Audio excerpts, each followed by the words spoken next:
moi, j'avais dîné avec un groupe de chirurgiennes digestives et il y en a une qui m'avait raconté, il n'y a pas longtemps, qu'il y avait un chirurgien qui lui faisait du pied au bloc opératoire. Moi, ce que je trouve très dommage, c'est qu'on banalise ces comportements et qu'on ne voit plus que c'est pas normal. C'est-à-dire que on plonge dans l'univers hospitalier, déjà des couloirs de la fac, on a les chansons paillardes, etc. On a le Y qui est quand même parfois un peu violent avec tous les gages, parfois un peu Week-end sexuels. d'intégration. Ouais, le week-end d'intégration avec les gages parfois un peu sexuels où on nous demande de faire des danses, des machins, des trucs. Et en fait, on met tout ça sous le ton de l'humour pendant nos études. Puis après, à l'hôpital, en fait, c'est un peu la prolongation de tout ça. Et cette violence, en fait, elle est là devant nous au quotidien.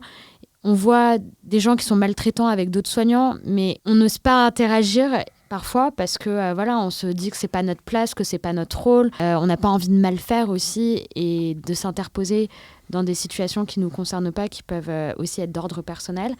Et c'est vrai que c'est dur de trouver sa juste place dans ce milieu-là et de dire stop.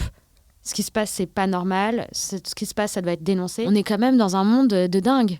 À l'hôpital, en tout cas. Moi, j'avais dîné avec un groupe de chirurgiennes digestives et il y en a une qui m'avait raconté, il n'y a pas longtemps, qu'il y avait un chirurgien qui lui faisait du pied au bloc opératoire et qui lui envoyait des messages en dehors des heures de travail, qui lui demandait de venir dans son bureau, qu'il était insistant et qu'il était connu pour un peu draguer les internes. Mais pour qui il se prend, alors que c'est un mec qui a la 50-60aine, qui a des enfants, etc. Tu vois. Et en fait, il y a un peu, je sais pas si c'est lié au fait que le milieu médical, c'était un milieu qui était très masculin avant, très patriarcal, et que ça reste un peu, et peut-être que maintenant que la profession se féminise, eh bien, il y a plus de douceur, il y a plus de prise de conscience, de dénonciation de choses qui sont pas acceptables. Déjà, si vous êtes tout seul face à cette situation, en parler à un proche, la personne la plus proche pour vous dans le service, déjà, c'est une libération. Vous en avez parlé à une personne. Et puis après, si vous vous sentez d'attaque, allez voir une deuxième personne, allez voir une troisième personne.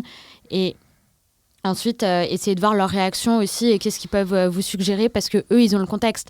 C'est vrai que dénoncer un fait dans un service où tout le monde trouve ça anormal et tout le monde est d'accord, ça va être plus facile que dans un service où la personne qui est responsable, c'est le grand Manitou et en fait, il a le pouvoir sur tout le monde.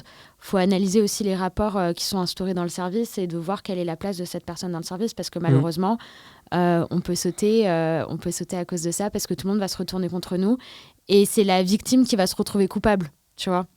Et ça, c'est le grand risque et c'est pour ça que les gens ont peur, c'est parce que les victimes ont peur de se retrouver coupables.